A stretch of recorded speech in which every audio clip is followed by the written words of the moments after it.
भरारी तेच घेतात जे संकटांवर मात करतात. पाहायला विसरू नका उत्तुंग भरारी SMS प्लस या चॅनलवर.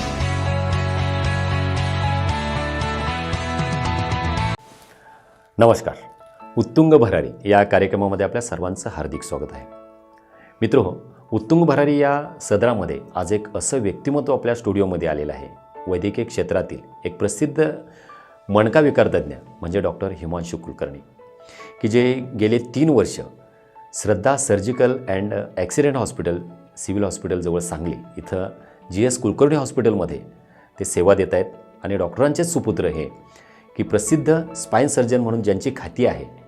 अगदी सांगली, सातारा, सोलापूर, कोल्हापूर या 4 जिल्ह्यामध्ये हे पहिले डॉक्टर आहेत स्पाईन सर्जन. कशा पद्धतीने हा प्रवास आहे आजच्या मुलाखतीच्या माध्यमातून आपण इथं मांडणार आहोत. डॉक्टर हिमांशू कुलकर्णी, मणका विकारतज्ञ.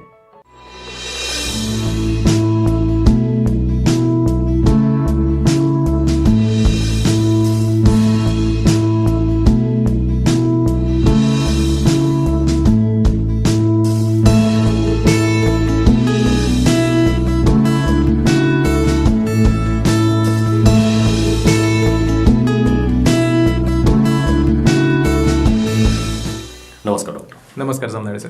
डॉक्टर, आज एक तुमचं नाव आहे प्रसिद्ध मणका विकारतज्ञ. कारण तुमची एंट्री तशी अगदी लवकरच झालेली आहे 3 वर्षापूर्वीच, पण तरीसुद्धा अनेक रिपोर्ट्स चांगले आहेत की मणका विकार जे ज्यांना होते ती लोक अतिशय ठणठणीत बरी झालेली आहेत आणि ते कामही सध्या चांगल्या पद्धतीनं करत आहेत. तर तुमचा सर्वच प्रवास आमच्या या तमाम प्रेक्षकांना इथे जाणून घ्यायचा आहे. आपण कौटुंबिक पार्श्वभूमीपासून सुरुवात करूया. काय सांगा? कौटुंबिक पार्श्वभूमी म्हणजे सर, माझे वडील सुद्धा डॉक्टर आहेत, ऑर्थोपेडिक सर्जन म्हणजे अस्थिरोग तज्ञ आहेत. गेली 30 वर्ष ते सांगलीत प्रॅक्टिस करत आहेत आणि त्यांचं खूप चांगलं नाव आहे. त्यामुळे कौटुंबिक पार्श्वभूमी माझी अशी होती की सुरुवातीला मला वाटायचं अरे काय डॉक्टर वगैरे व्हायला नको, अगदी लहान असताना जेव्हा काही कळत नसतं अशा वेळा. पण हळूहळू माझा प्रवास तिकडेच होत गेला, कारण मी बाबांना इतकी वर्ष बघत होतो. बाबा किती चांगलं काम करतायत, लोक किती चांगलं बोलतात हे मला बघत होतं. तर मला माझ्या वडिलांनी कधी फोर्स केलं नाही की तू मेडिकलला जा किंवा तू डॉक्टरच हो. त्यांनी ह्या गोष्टी मला कधीही सांगितल्या नाहीत. मी आपोआपच तिकडे वळत गेलो, माझी पावलं तिकडे पडत गेली आणि मी डॉक्टर व्हायचं ठरवलेलंच होतं आणि तसा मी झालो. सरांना मिळणारा रिस्पेक्ट बघून ही सर्वात महत्वाची गोष्ट. तर हे देवच लोक मानत असतात. हो, त्यामुळे चांगला डॉक्टर म्हणून जो रिस्पेक्ट मिळतो ते खरंच आमच्यासाठी खूप अभिमानाची गोष्ट होती आणि तसं कदाचित आपल्याला काहीतरी करायला मिळेल ह्या अंदाजाने मी तिकडे गेलो. लहानपणी ऍक्च्युली ठरवलंच आता आपण मी डॉक्टर व्हायचं. हा, डॉक्टर व्हायचं असं हळूहळू मला ठरवावं लागलं नाही. मी हळूहळू तिकडे वळतच गेलो. पण आता आणि सर्वात महत्वाची गोष्ट सर, माझं गणित इतकं खराब होतं की मला डॉक्टर होणं सोडून काही पर्याय नव्हता. मी खूप खराब इंजिनियर झालो असतो, त्याच्यामुळे मी डॉक्टर झालो. अच्छा, खूप छान डॉक्टर. तरी आता एवढे डिपार्टमेंट्स होते आणि आपलंही हॉस्पिटल सरांचं बाबांचं म्हटलं तर आर्थोचे होतं. मग त्या आर्थोमध्येच तुम्ही ऑर्थोपेडिक न होता तुम्ही इकडे हे स्पाईनचं डिपार्टमेंट निवडलं, का निवडलं? हां, तसं मी ऑर्थोपेडिक सर्जन आहे, म्हणजे मी ऑर्थोपेडिक सर्जनच झालो. त्याच्यातली सुपर स्पेशालिटी म्हणून मी स्पाईन केलं. अच्छा. स्पाईन करण्यामध्ये एकतर माझ्या वडिलांना पण स्पाईनची खूप आवड होती. दुसरी गोष्ट, स्पाईन सर्जरी हा असा बऱ्यापैकी विषय आहे किंवा मणक्याचे विकार की लोक ह्याच्याकडे फारसे वळत नाही. डॉक्टर मंडळी सुद्धा स्पाईन ही सुपर स्पेशालिटी घ्यायला बरेचसे रिलक्टंट असतात, कारण जनमानसात असाच एक प्रभाव आहे की मणक्याचे विकार म्हणजे ते बरे होत नाहीत, ऑपरेशन करायला लागतात, परत करतात. असे ह्याला गैरसमजच म्हणेन, हे अजिबात खरे नाही. पण असे गैरसमज हे समाजात आहेत आणि आपण शेवटी काय असतो, आपण त्याच समाजातून येतो. त्याच्यामुळे लहानपणापासून विचारांचा एक पगडा जो आपल्या डोक्यावर असतो, तो बरेच ऑर्थोपेडिक सर्जन सुद्धा अलीकडे ही गोष्ट थोडी बदलायला लागली आहे. पण स्पाईन सर्जरी सुपर स्पेशालिटी घ्यायला थोडेसे रिलक्टंट असतात. पण हे मी बघितलेलं होतं की वडील माझे स्पाईन करत होते. आणि दुसरा सर्वात महत्वाचा एक माझ्यावरचा इन्फ्लुएन्स म्हणजे डॉक्टर केतन कुर्जेकर, जे संचेती हॉस्पिटलचे स्पाईन सर्जन होते. ते 10 वर्ष रेग्युलरली दर महिन्याला आमच्याकडे यायचे. म्हणजे माझ्या वडिलांनंतरची आयुष्यातली फादर फिगर म्हणजे ती. तर त्यांचं ओव्हरऑल स्पाईन सर्जरीचं स्किल बघून, ते काय करतायत, त्यांना मिळणारा आदर आणि त्यांच्याकडे बघून ही गोष्ट माझ्या लक्षात आली की सरांच्या हाताखालून गेलेला पेशंट हा बरा होतोय. म्हणजे स्पाईन सर्जरी केली की पेशंट बरा होत नाही, मणक्याचे विकार होत नाहीत बरे, असं काही होत नाही. याला चांगले रिझल्ट्स आहेत. आणि आज आपल्यासारख्या एरियामध्ये, म्हणजे मी इथला स्पाईन सर्जरी फक्त सुपर स्पेशालिटी करणारा मी इथला पहिला सर्जन आहे. सांगली, कोल्हापूर, सातारा आणि सोलापूर या जिल्ह्यांमधला. तर आपल्या एरियामध्ये हे करणारं काम कोणी नाही, तर इथल्या लोकांना त्याची गरज आहे. तर हा विचार करून मग मी स्पाईन सर्जरीला गेलो आणि आय थिंक बरं झालं ते. अच्छा, खूप छान. नाही म्हणजे असाही इफेक्ट झाला असेल की हॉस्पिटलमध्ये आपलं हॉस्पिटल होतंच, तर तिथे जे काही पेन्स लोक घेऊन यायचे, तर त्यामध्ये स्पाइन्स पेन्स कदाचित जास्त जाणवले असतील, त्याच्यावर उपचार नसेल म्हणून तुम्ही घेतलं. बरोबर, जमदाडे सर, अगदी बरोबर आहे. त्याच्यावरती उपचार करायला आता प्रत्येक वेळेला व्हायचं काय, आता वडील तरी सर्जरी करायचे किंवा दर महिन्याला पुण्याहून डॉक्टर केतन खुर्जेकर येतात, त्यांची वाट बघा, तोपर्यंत हे थांबून राहा, असं व्हायचं. कारण खुर्जेकर सर काय त्यांचं सोडून येऊ शकत नाही. तेव्हा मला वाटलं की अरे आपल्या एरियामध्ये कोणीतरी असा माणूस पाहिजे की जो लोकांना तात्काळ उपचार देऊ शकेल. म्हणजे आज तो पेशंट दुखणं घेऊन आलाय, तर खुर्जेकर सर दर महिन्यातल्या गुरुवारी येतात, तोपर्यंत थांबा. तोपर्यंत 3 आठवडे त्यांनी काय करायचं. तर ही व्यक्ती जर आपल्या इथं अवेलेबल असेल तर हे पेशंट पटापट बरे होतील. त्यांना लवकर एवढं मणक्याचं दुखणं घेऊन, म्हणजे चकती सरकलेलं दुखणं घेऊन 3 दिवस जगणं खूप अवघड आहे. 3 आठवडे त्या सर्जनची वाट बघत राहणं ही खूप मोठी गोष्ट आहे. नाही डॉक्टर, आता मगाशी तुम्ही खूप छान बोललात की लोकांमध्ये मणक्याचे खरोखर गैरसमज आहेत आणि ते एवढे आहेत प्रचंड. की आज आता शेतामध्ये काम करणारे, म्हणजे भरपूर शेती असते, पण भरपूर शेती असते, इन्कम भरपूर असतं, पण शेतकऱ्याला कसं आहे, स्वतः राबल्याशिवाय त्याच्यात समाधान मिळत नाही. आणि असे शेतकरी राबत असतात शेतामध्ये, त्यांच्या महिला राबत असतात, आणि असे अनेक पोतं उचलताना असेल, जड वस्तू उचलताना, शेतीची अनेक कामं करताना असे अनेक विकार त्यांना होतात. बरोबर. आणि त्या लोकांच्या मनामध्ये असा गैरसमज असतो की नाही बाबा, हे मणका दुखतोय ना, तर त्याच्यावर औषध नाही, मग त्याच्यावर गरम पाणी नुसतं घेणे, सकाळ सकाळी आंघोळ करणे गरम पाण्यानं, ते शेकून घेणे, हा एवढाच उपचार, किंवा काही तात्पुरते उपचार गोळ्या वगैरे घेणे, आणि ऑपरेशन करू नका तुम्ही, मणक्याचं काही करू नका, मणक्यावरती उपचारच नाहीत, कुठं काय केलं तर त्याच्यावर होत नाही, हा खरोखर गैरसमज आहे. हा मात्र गैरसमज आपण आपल्या जे काही प्रेक्षक आहेत, सगळ्यांनी रुग्ण आहेत, त्यांचा टाळला पाहिजे. बरोबर बरोबर सर. आणि तुम्ही म्हणता ते अगदी बरोबर आहे सर. असे म्हणजे आता मी साधारण एका वर्षाला 150 ते 200 ऑपरेशन्स एका वर्षात होतात.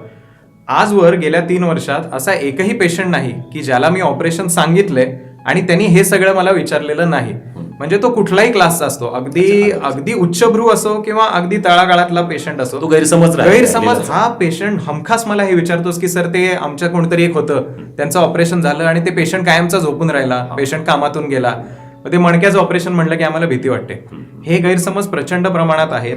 आणि ह्याला काही प्रमाणात एक 30-35 वर्षापूर्वीची टेक्नॉलॉजी, कसं आहे, मणक्याची सर्जरी अत्यंत क्लिष्ट आणि कॉम्प्लिकेटेड गोष्ट आहे. दुर्दैवाने 30-35 वर्षापूर्वी आपल्याकडे वैद्यकीय क्षेत्रात एवढं तंत्रज्ञान नव्हतं की ज्याच्यामुळे आज मी जे रिझल्ट देऊ शकतो ते आज तुम्ही जर्मनीला गेला, अमेरिकेला गेला, इंग्लंडला गेला, तर ज्या पद्धतीने सर्जरी होईल ती आज सिव्हिल चौकात सांगलीमध्ये होऊ शकते. एवढी टेक्नॉलॉजी आज भारतीय क्षेत्रात सुद्धा उपलब्ध आहे. 35 वर्षापूर्वी तेवढी नव्हती.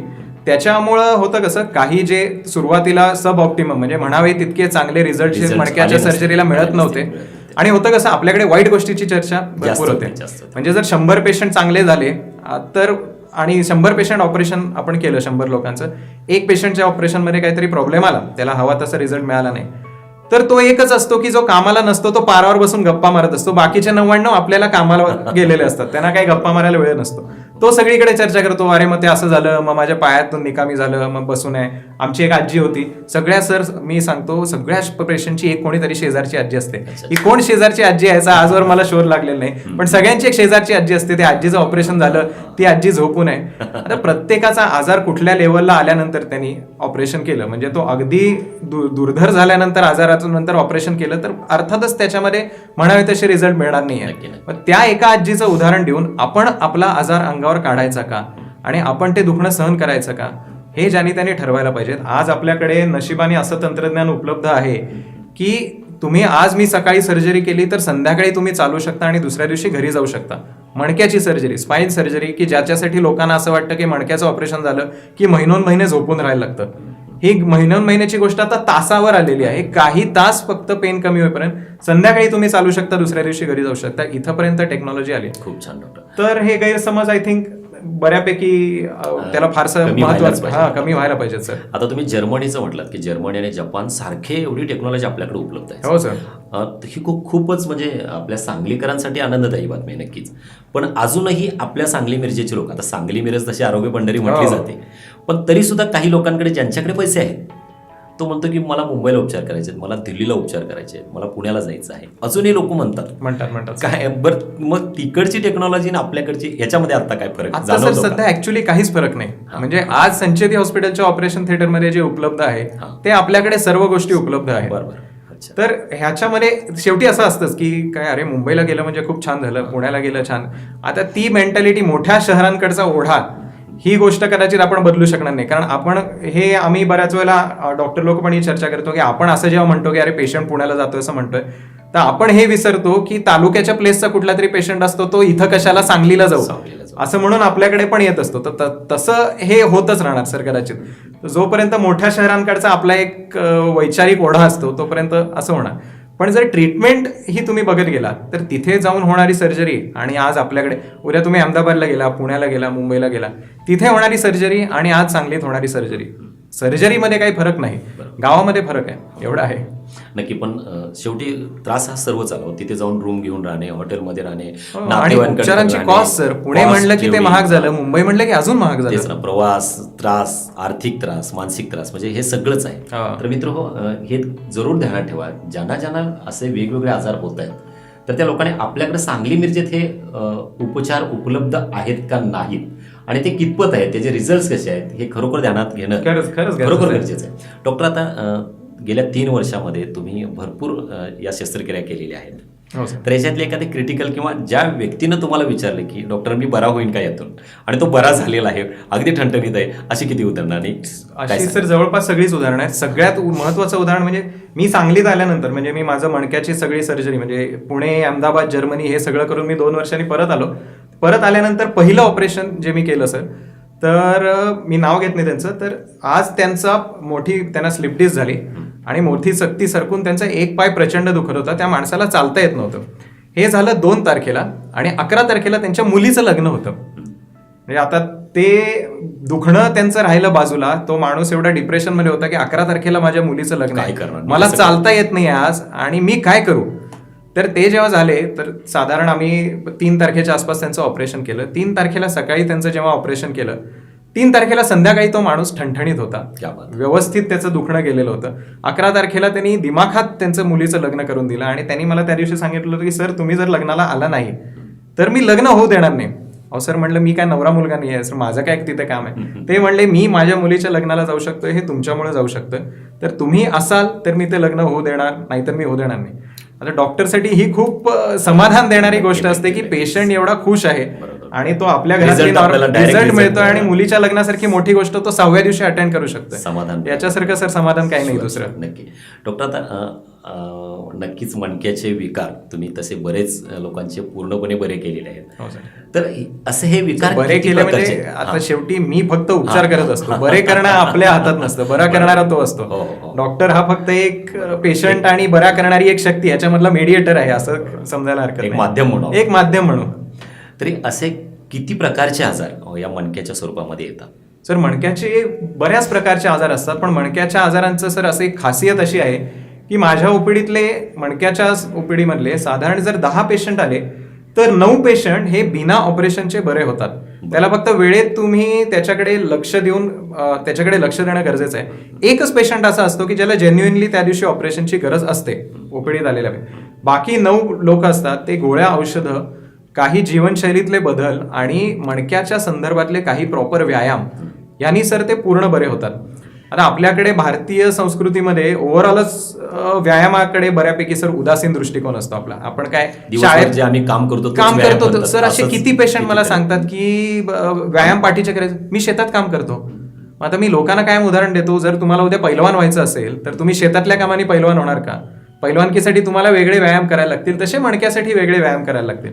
आपल्याकडे ओव्हरऑल व्यायामांबद्दल बऱ्यापैकी उदासीनता असते. म्हणजे आपण शाळा सुटल्यानंतर कोणी रोज व्यायामाला जातंय, जाणारे जातात, पण ह्यांचं पर्सेंटेज सर खूप कमी आहे.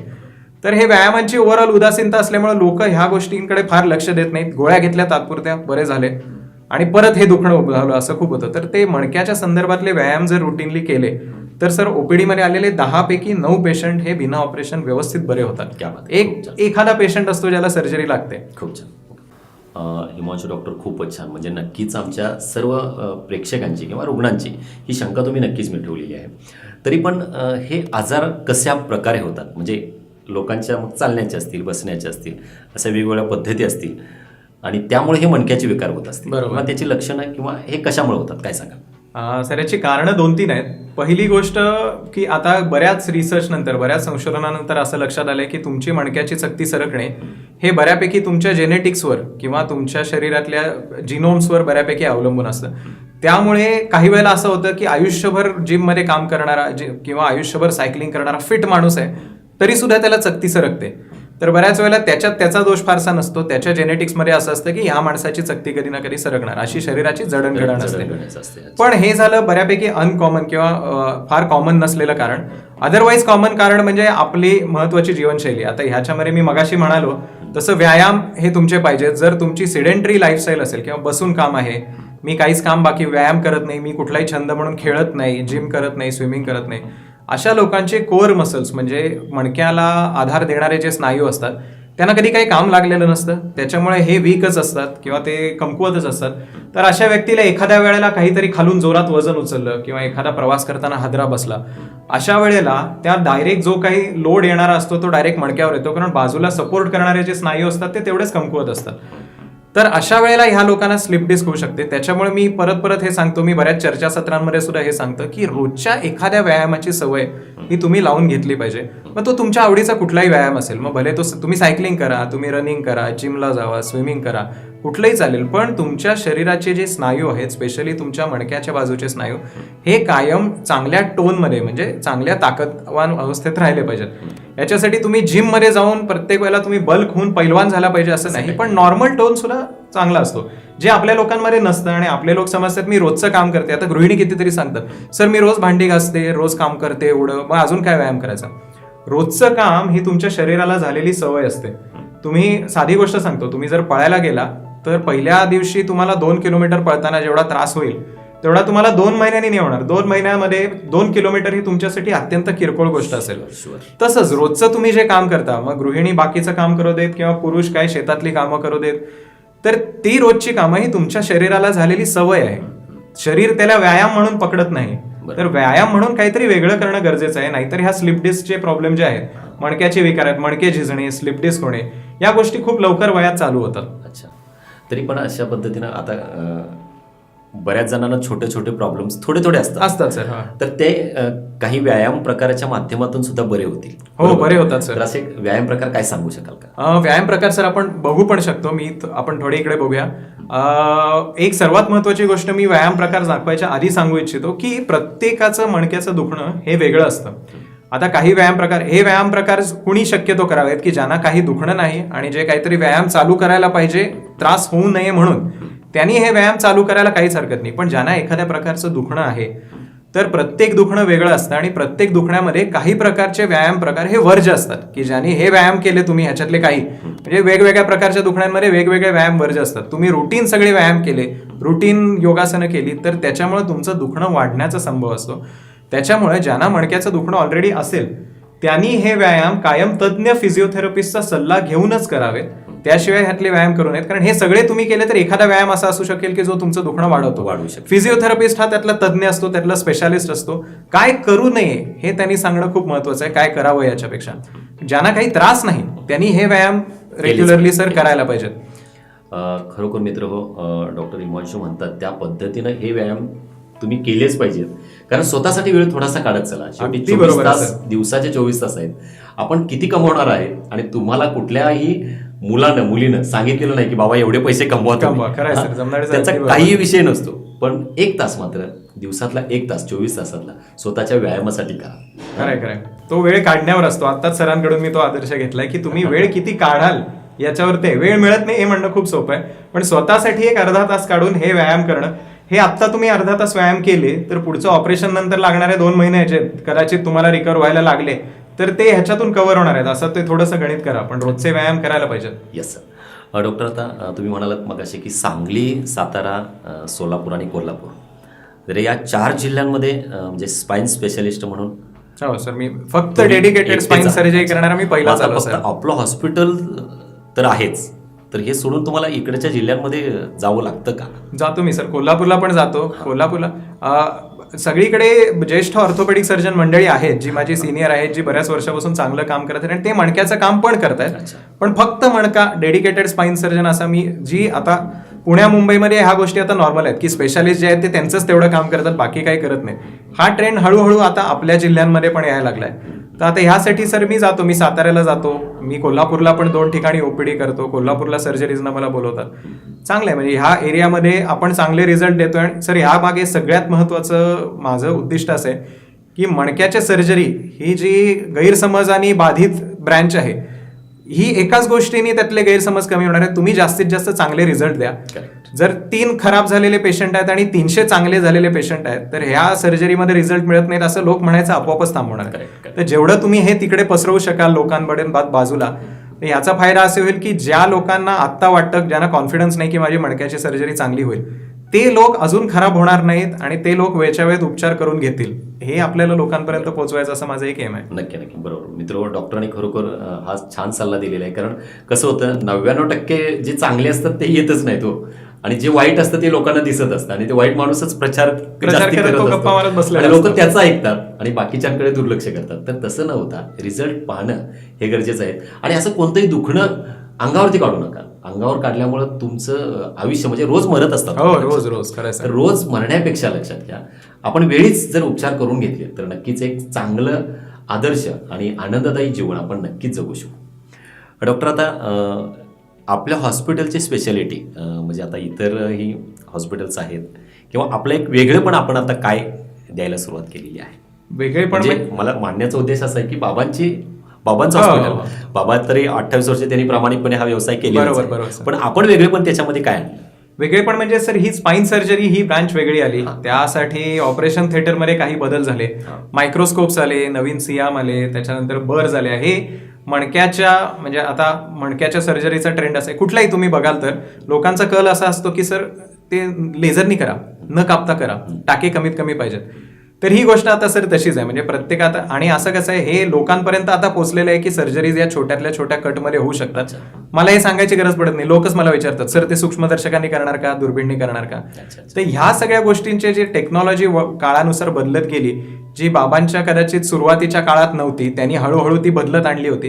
ह्याला सर एक आता थोडंसं मेकशिफ्ट करण्याचं किंवा फेसलिफ्ट देण्याचं काम मी थोडं केलं की ज्या छोट्यातल्या छोट्या कटमधल्या मणक्याच्या सर्जरीज असतात त्यासाठी जी लागणारी जी आयुधं आहेत ती आता आपल्याकडे सगळी, मी आल्यानंतर आम्ही काही प्रमाणात बाबांकडे होती, काही प्रमाणात आम्ही आता आल्यानंतर ते पूर्ण अपडेट केलेलं आहे. त्याच्यामुळे आता अशी आहे की पूर्वी एका मणक्याच्या लेवलचं ऑपरेशन करायचं म्हटलं तर एवढं मोठं कट करून ओपन करून ते करायला लागायचं. आता आम्ही ज्या पद्धतीने करतो त्याला मिनिमली इन्व्हेसिव्ह सर्जरी म्हणतात. म्हणजे कमीत कमी कट करून जास्तीत जास्त ऑपरेशन करणे. आता एक मणक्याचं जेव्हा एवढं मोठं कटमध्ये ऑपरेशन करायचं होतं, आता मी करताना एक पेराचं जेवढं आहे म्हणजे 2 ते 3 टाके एवढ्या ह्याच्यात ते ऑपरेशन होतं. तर त्यासाठी लागणारी जी सगळी सामुग्री आहे, मायक्रोस्कोप्स आहेत, मिनिमल इन्व्हेसिव्ह, त्याला ट्युब्युलर रिट्रॅक्टर्स म्हणतात, ह्या सगळ्या गोष्टी सर आता आल्या, त्या चांगल्या आहेत. म्हणजे त्याच्याने पेशंटला रिझल्ट खूप चांगले मिळतात. आता डॉक्टर, या शस्त्रक्रिया करताना नेमकी हॉस्पिटलमध्ये कोणाकोणाची मदत तुम्हाला होती? मदत म्हणजे सर सगळ्यात महत्त्वाची मदत ह्याच्यात असते की 2 मंडळी, एक भुलीचे डॉक्टर आणि एक दुसरे माझे फिजिओथेरपिस्ट. मी तुम्हाला म्हटलं तसं माझ्या पेशंटचं ऑपरेशन टाळण्यात सुद्धा माझ्या फिजिओथेरपिस्टचा मोठा रोल असतो. कारण मी फक्त व्यायाम कुठले करायचे हे सांगतो, करून तो घेत असतो. त्याच्यामुळे तसंच ऑपरेशन झाल्यानंतर पेशंटला लवकरात लवकर नॉर्मल करणे हे काम पण माझं फिजिओथेरपी डिपार्टमेंट हे चांगल्या पद्धतीने करत असतं. कारण ऑपरेशन केलं, मी मणका दुरुस्त करून गेला, पेशंट कसा चालतोय, त्यांनी कुठले व्यायाम करायला पाहिजेत की ज्यांनी पेशंट लवकरात लवकर आपलं नॉर्मल आयुष्य चालू करू शकेल, हे काम ऍक्च्युली फिजिओथेरपिस्टचं जास्ती असतं. म्हणजे ऑपरेशन केल्यानंतर माझा रोल 20% असतो, 80% काम फिजिओथेरपिस्ट करतात. ही झाली पहिली माझी मदत. आणि दुसरी गोष्ट म्हणजे सर भुलीचे डॉक्टर. म्हणजे आता पूर्वी मणक्याच्या सर्जरीमध्ये चांगले रिझल्ट फार मिळायचे नाहीत 30-32 वर्षापूर्वी. याच्यामध्ये एक कारण महत्वाचं असं पण होतं की भुलीचं जे शास्त्र होतं ते म्हणावं तेवढं तेव्हा प्रगत नव्हतं. आता मणक्याच्या बाकाच्या किंवा कुबड आलेल्या शस्त्रक्रिया जे करतो, मणका सरळ करायची मी सर्जरी करतो, त्याला सर साधारण 8 ते 9 तास लागतात. 8 ते 9 तास पेशंटला पूर्ण भूल देणे, पेशंटला पोटावर झोपवून ठेवणे आणि पेशंट यशस्वीरित्या भुलीतून बाहेर काढणे, हे आजच्या भूल वैद्यकशास्त्राला शक्य आहे. 30 वर्षापूर्वी हे शक्य नव्हतं. त्याच्यामुळे बरीच क्रिटिकल ऑपरेशन व्हायची नाहीत किंवा झाली तरी पटकन आवरायला लागायची. मग त्याच्यामध्ये ऑप्टिमम रिझल्ट मिळायचा नाही, कारण पटपट केलेलं काम असायचं. आज गोष्ट काय बदलली आहे, तर 9 तास मी जर व्यवस्थित सर्जरी करत असेल तर भुलीचे डॉक्टर माझे कुरकुर करत नाहीत, कारण ते तेवढे ट्रेंड आहेत. त्यांच्याकडे तेवढी आज ऑपरेशन थिएटरमध्ये सामुग्री उपलब्ध आहे. त्याच्यामुळे मी शांतपणे व्यवस्थित पूर्ण ऑपरेशन करून पेशंटला उत्तम रिझल्ट देऊ शकतो. त्याच्यामुळे भुलीचे सर्जन हे आणि फिजिओथेरपिस्ट हे ह्या लोकांची सर मदत असल्याशिवाय हे होऊ शकत नाही. हा डॉक्टर, आता तुम्ही म्हणालात की ते कुबड आल्यानंतर ते बरं होतं, हो. पण हे किती वर्षाच्या व्यक्तीचं कुबड बरं होतं? कारण म्हणजे अशी सर्वसाधारण लोकांमध्ये संभ्रमावस्था असते की जर त्या कुबडाला म्हणजे त्या मणक्याला एक सवय लागलेली असते, असंच ते वाकडं झालेलं ते सरळ होणं, आणि ते किती वर्षापर्यंत ते शक्य आहे, आणि तुमच्या ऑपरेशनमुळे ते सक्सेस कसं होऊ शकतं? एकदम परफेक्ट प्रश्न विचारला जमदाडे सर तुम्ही. हे लोकांपर्यंत पोहोचणं अत्यंत गरजेचं होतं. तुम्ही खूप कळीचा प्रश्न विचारला. बहुतांश कुबडं जी असतात, तर कुबड जे पाठीला असतं तर साधारण त्यातले एक 10 ते 20% असतं की जन्मजात मणक्यामध्ये काहीतरी व्यंग असतं. त्यामुळे बाळ मोठं होतानाच म्हणजे साधारण 6व्या-7व्या वर्षी आई वडिलांच्या लक्षात यायला लागतं की अरे पाठ काहीतरी वाकडी दिसते. पण ह्याच्यापेक्षा मोठा नंबर असतो की ज्याला इडिओपॅथिक म्हणतात, की जन्मजात मणक्यामध्ये काही व्यंग नसताना सुद्धा वयात येताना म्हणजे मुलींना साधारण 9व्या वर्षी, मुलांना साधारण 11व्या वर्षी मणक्याला आपोआप बाक यायला लागतो. तो आपोआपच बाक येतो, त्याला काही कारण नाही. आणि होतं कसं हे लक्षात घ्या, तुम्ही म्हणला सर ती अत्यंत महत्वाची गोष्ट आहे. 18व्या वर्षी जेव्हा आपली 18व्या-19व्या वर्षी जेव्हा उंची वाढायची थांबते तेव्हा शरीराची लवचिकता जी असते ती संपुष्टात येते. त्याच्यानंतर जर तुम्ही सर्जरी करायला गेला तर तो मणक्याचा बाक पूर्णपणे सरळ करणं कोणालाही शक्य होत नाही. आणि तसं सरळ करण्यामध्ये धोके पण असतात की तुमच्या पायातली ताकद जाऊ शकते. जेव्हा शरीर लवचिक असतं, साधारण ह्या मणक्याच्या बाकाचे ऑपरेशन कधी करावे तर साधारण तुम्ही 10 ते 14 किंवा 9 ते 14 ह्या वयोगटात जर तुम्ही करून घेतली तर त्याचा 100% रिझल्ट येतो. म्हणजे बाक पूर्णपणे बरा होतो. आणि त्यासाठी, कारण शेवटी कसं आहे, जे लवचिक आहे ते तुम्ही सरळ करू शकता. तुम्ही जर एखादी वाळलेली लाकडाची काठी घेतली आणि ती जर तुम्ही वाकलेली सरळ करायचा प्रयत्न केला ती मोडून जाईल. तेच जर लवचिक आहे, एखादं ओलं लाकूड आहे आणि ते जर तुम्ही सरळ करायचा प्रयत्न केला तर ते आधाराने सरळ होईल. त्यामुळे अशा पद्धतीच्या ज्या सर्जरीज आहेत त्या साधारण ह्या वयामध्ये करून घ्यावा, ज्यांनी रिझल्ट पण खूप चांगला मिळतो. आणि 100% पूर्ण अशी वेडी वाकडी पोरं सुद्धा ताट झालेली मी बघितलेली आहेत आणि केलेली आहेत. अगदी तुम्ही 32व्या वर्षी आला तर ते शक्य नसतं. बरोबर. डॉक्टर आणि मित्र, खरोखर अतिशय चांगल्या पद्धतीने तुम्हाला इथे समजावून सांगितलेलं आहे आणि आपली शंका सुद्धा दूर केलेली आहे. तर याबद्दलच अजून एक मला मेसेज द्यायचा होता. मी सॉरी तुम्हाला इंटरप्ट करतोय. बऱ्याच मुलींच्या पालकांच्या मनामध्ये अशी शंका असते की हे पाठीचं कुबड आहे, पाठीचं कुबड सरळ केल्यानंतर मुलींच्या प्रेग्नन्सीमध्ये काही प्रॉब्लेम येतील का? तर हा अत्यंत मोठा गैरसमज आहे. याच्याने प्रेग्नन्सीमध्ये कुठलाही प्रॉब्लेम येत नाही. म्हणजे त्यांचं असं म्हणणं असतं की ते पोट सरळ केलं तर मग नंतर ते पोटातले अवयव वाकडे होतील का, मग मुलं पोटात येताना काही प्रॉब्लेम होतील का? ह्या गोष्टींमध्ये कुठलाही प्रॉब्लेम येत नाही. कित्येक मुलींचे पालक ह्या गोष्टीसाठी प्रॉब्लेम क्रिएट करून घेतात की नाही नंतर मुलीला काहीतरी डिलिव्हरीच्या वेळेला प्रॉब्लेम होईल मणक्याचं आत्ता ऑपरेशन केलं तर. ह्या गोष्टी अत्यंत, हे सगळं थोतांड आहे. नॉर्मल एखादी मणक्याला बाक नसलेली मुलगी आणि मणक्याच्या कुबडाची सर्जरी झालेली मुलगी, या दोन्हींच्या प्रेग्नन्सी ह्या ॲब्सोल्युटली सेम असतात. त्याच्यामध्ये काही प्रॉब्लेम येत नाही. त्याच्यामुळे ह्या गैरसमजासाठी केवळ मुलींचे ऑपरेशन्स करणं टाळू नका, असं मला एक लोकांना सर सांगायचं आहे. यातून नक्की हा सुद्धा सल्ला तुम्ही ध्यानात ठेवायचा आहे. आणि लहान मुलगा जर असेल तर शक्यतो 13-14 वर्षापर्यंत त्याच्यावरती उपचार तुम्ही करा आणि 100% त्या मुलाला त्यातून बरं करा. हे बरं होईल, तो परत मोठा झाला की तो सरळ चालेल किंवा असं म्हणू नका. म्हणजे असंही वाटू शकतं की बाबा परत तो व्यायाम करेल, मोठा झाला की परत तो जिमला जाईल किंवा परत त्याच्यात काहीतरी सुधारणा जायला पाहिजे. चांगली गोष्ट आहे, जाऊच दे. नाही पण त्याचा मणका म्हणजे मणक्याला काही होणार नाही, कुबड बरं होईल, असंही वाटण्याची शक्यता आहे. त्यामुळे काही होत नाही. ते जे आलेलं कुबड आहे ते सर्जरीनी सरळ करायला पाहिजे. त्याच्यामुळे ते जिमला नंतर गेला वगैरे ह्या गोष्टींनी ते बरं नाही होणार. त्याच्यासाठी सर्जरी लागेल जी अत्यंत व्यवस्थित आणि 100% चांगली होते. खूप छान डॉक्टर, आता अनेक मणक्याचे विकार तुम्ही या पद्धतीने बरे केलेले आहेत आणि बऱ्याचशा शंका आमच्या ज्या प्रेक्षकांच्या होत्या त्या नक्कीच इथं दूर झालेल्या असतील या मुलाखतीच्या माध्यमातून. आता तुम्ही एक यंग डॉक्टर आहात, एक अजूनही 32 वर्ष तुमचं वय आहे आणि ते वय दिसत सुद्धा नाही. तर डॉक्टर, हे एवढी प्रॅक्टिस मोठी सांभाळताना म्हणजे आपलं हॉस्पिटल श्रद्धा आहेच, शिवाय हे 4 जिल्हे इथंही तुम्ही जातात. आता हे एवढं करत असताना नेमकं सामाजिक काही बांधिलकी जपलेली आहे का, किंवा ते करायला काही वेळ मिळतो का? हो, वेळ मिळतो म्हणजे सर तुमच्याकडून आदर्श घेऊन मी म्हटलं तसं वेळ काढायला लागतो. तर ह्याच्यासाठी सर मी बरेच कॅम्प घेतो. बरेच सर ह्याच्यामध्ये महत्त्वाच्या मणक्याच्या सर्जरीसाठी असं आहे की जनजागृती मी तुम्हाला म्हटलं तसं खूप गरजेचे आहे. त्याच्यासाठी मी विविध ठिकाणी लेक्चर्स घेत असतो, रोटरी क्लबच्या माध्यमातून, लायन्स क्लबच्या माध्यमातून.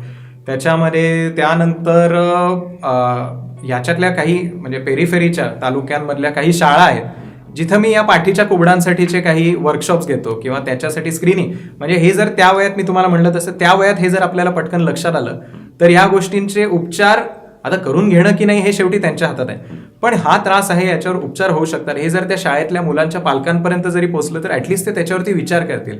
यासाठी शाळेमध्ये पाठीच्या कुबडांचे स्क्रीनिंगचे मी काही कॅम्प्स घेतो. अशा गोष्टी सर मी करत असतो. तो तुम्ही म्हणला तसा थोडासा वेळ काढायला लागतो, पण आपण समाजाला एवढं देणं लागतो ते करायलाच पाहिजे. जवळजवळ मणक्याचे विकार आणि त्याच्याबद्दलची जी भीती आहे ती नक्कीच ही मुलाखत ऐकून प्रेक्षकांच्या आमच्या नक्कीच कमी झाली असेल. तर आता इन फ्युचर प्लॅन्स, भविष्यात तुमची वाटचाल कशा प्रकारे राहील?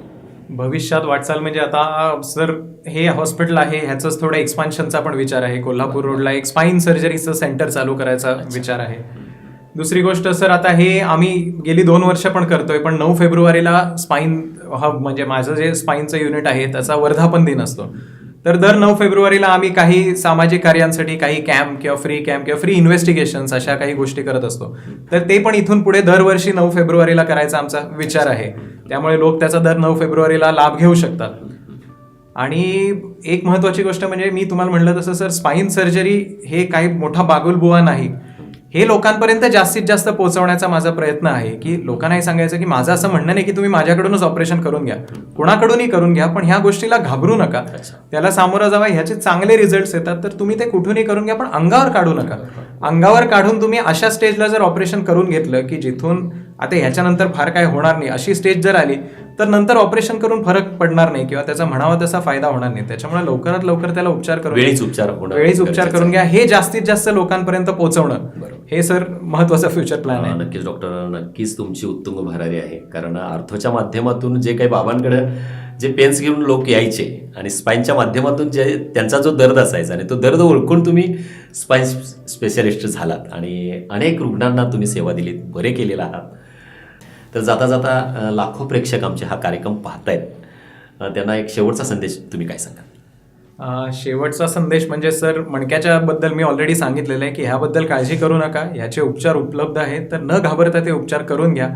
आणि दुसरी गोष्ट, आत्ता सध्या आपण ज्या परिस्थितीतून जातोय म्हणजे कोविडची जी पॅन्डेमिक किंवा जी महामारी जी आहे, तर मी अजून सुद्धा ह्या गोष्टी बघतो की आमच्याकडे येणाऱ्या प्रत्येक पेशंटला मास्क घालायला सांगावं लागतं की अरे बाबा मास्क घाल, आम्ही बाहेर मोठे बोर्ड लावलेत. लोकांपर्यंत हे पोहोचत नाहीये कारण प्रशासन मदत करतंय, प्रशासन प्रयत्न करतंय, डॉक्टर प्रयत्न करतायत, पण दुर्दैवाने आपल्या देशाची लोकसंख्या इतकी आहे की प्रत्येक गोष्टीपर्यंत आपण पोहोचू शकत नाही. तर त्यामुळे सगळ्यांनी आपली काळजी घेणं ही महत्वाची गोष्ट आहे. त्याच्यामुळे मास्क वापरा, गरज असेल तर बाहेर पडा. मी कित्येक लोकांना उगाचच बाहेर फिरताना बघतोय. यांनी सर प्रॉब्लेम एकच होतो की जी तरुण मंडळी बाहेर फिरतायत त्यांना काही होणार नाही, कारण तरुण शरीर ह्यातून व्यवस्थित बाहेर पडू शकतं. त्याच्यामुळे लोकांना वाटतं अरे मला काय होतंय, पण जेव्हा तुम्ही हा रोग घेऊन घरी जाता तेव्हा तुमच्या घरातले आई वडील आणि तुमची मुलं ही सगळ्यात जास्त रिस्कमध्ये आहेत तुमच्यामुळं. त्यामुळे स्वतःचा विचार करू नका, त्यांचा विचार करा. आणि आता परिस्थिती अशी आहे जोरात की प्रशासन पूर्ण प्रयत्न करते, सगळ्या गोष्टी करतायत, पण बेड उपलब्ध होत नाहीत. त्याच्यामुळे आपली काळजी आपण घेणे ही एकच गोष्ट आहे. त्यामुळे स्वतःची काळजी घ्या, मास्क वापरा आणि गरज असेल तरच बाहेर पडा. आणि बाहेर पडताना सोशल डिस्टन्सिंग हे ठेवा, हे नक्की करा. तुम्हाला काही होणार नाही, पण तुम्ही वाहक बनू शकता. हा, तुम्ही वाहक बनू शकता, जे तुमच्या घरातल्या वृद्ध आई वडिलांसाठी फार धोकादायक आहे. त्याच्यामुळे त्यांची काळजी घ्या. खूप छान डॉक्टर. मित्र हो, डॉक्टरांनी आपल्याला दिलखुलास मुलाखत दिलेली आहे आणि स्पाईनचे विकार कसे असतात आणि ते वेळीच जर गेले तर आपण ते नक्कीच बरे होऊ शकतात. जे कुबड असतं ते कुबड सुद्धा 14 वर्षापर्यंतच्या मुलीचं नक्कीच बरं होऊ शकतं. मुलीला प्रेग्नन्सीमध्ये कुठलाही प्रॉब्लेम ऑपरेशन केल्यामुळं, कुबडाचं ऑपरेशन केल्यामुळं येत नाही, हे सुद्धा तुमचं आता इथं क्लिअर झालेलं आहे. तर अशा कुठलेही प्रॉब्लेम्स असतील तर नक्कीच श्रद्धा सर्जिकल हॉस्पिटल तुमच्यासाठी खुलं आहे. याचा तुम्ही लाभ घ्यायला पाहिजे, या संधीचा लाभ घ्यायला पाहिजे. 9 फेब्रुवारी तारीख मात्र विसरू नका. 9 फेब्रुवारी ही डॉक्टरांची एक शिबिराची तारीख असेल. प्रत्येक वर्षी हे शिबिर तिथं भरवलेलं आहे आणि त्याच्यावरती निदान केलेलं आहे. आणि निदान तुमचं लागल्यानंतर मग त्याच्यावरती उपचार तुमचे पुढे केले जातील, पण निदान त्यावेळी मात्र फ्री आहे. 9 फेब्रुवारी श्रद्धा सर्जिकल क्लिनिक सांगली इथं सगळे विकार म्हणजे तुमचे स्पाईनचे सगळे विकार मणक्याचे विकार हे तिथं नक्कीच तपासले जातील आणि वेळीच उपचार करून घ्या. आज डॉक्टर इथं आले, आपल्याला दिलखुलास मुलाखत दिली आणि आमच्या सांगली मीडिया सर्व्हिसेसचा आमचा उत्तुंग भरारी स्टाफ यांच्या वतीनं मी डॉक्टरांचे खूप खूप आभार या ठिकाणी व्यक्त करतो. धन्यवाद. Thank you Jamdade sir, thank you. आणि हे होते डॉक्टर हिमांशू कुलकर्णी. मित्र, कोणतं जर दुखणं असेल तर ते दुखणं अंगावरती काढू नका. कुबड असेल तर ते कुबड 14 वर्षापर्यंत बरं होऊ शकतं. हे सुद्धा आजच्या मुलाखतीच्या माध्यमातून आपल्याला समजलेली चांगली टिप्स आहे. मुलीचं लग्न होईल आणि तिला नंतर बाळ होताना किंवा ती ज्या प्रेग्नन्सीमध्ये काही प्रॉब्लेम येतील म्हणून आपण मुलीचे मणक्याचे काही ऑपरेशन्स असतील किंवा कुबडाचे काही ऑपरेशन्स असतील ते करत नाही. तर हा सुद्धा गैरसमज तुमचा दूर झालेला आहे. तो वेळीच इथं दूर करून घ्या, हे ऑपरेशन करून घ्या. मित्र, भेटूया अशाच दिलखुलास आणि विशेष व्यक्तींना पुढच्या रविवारी. तोपर्यंत मी इथंच थांबतोय. धन्यवाद.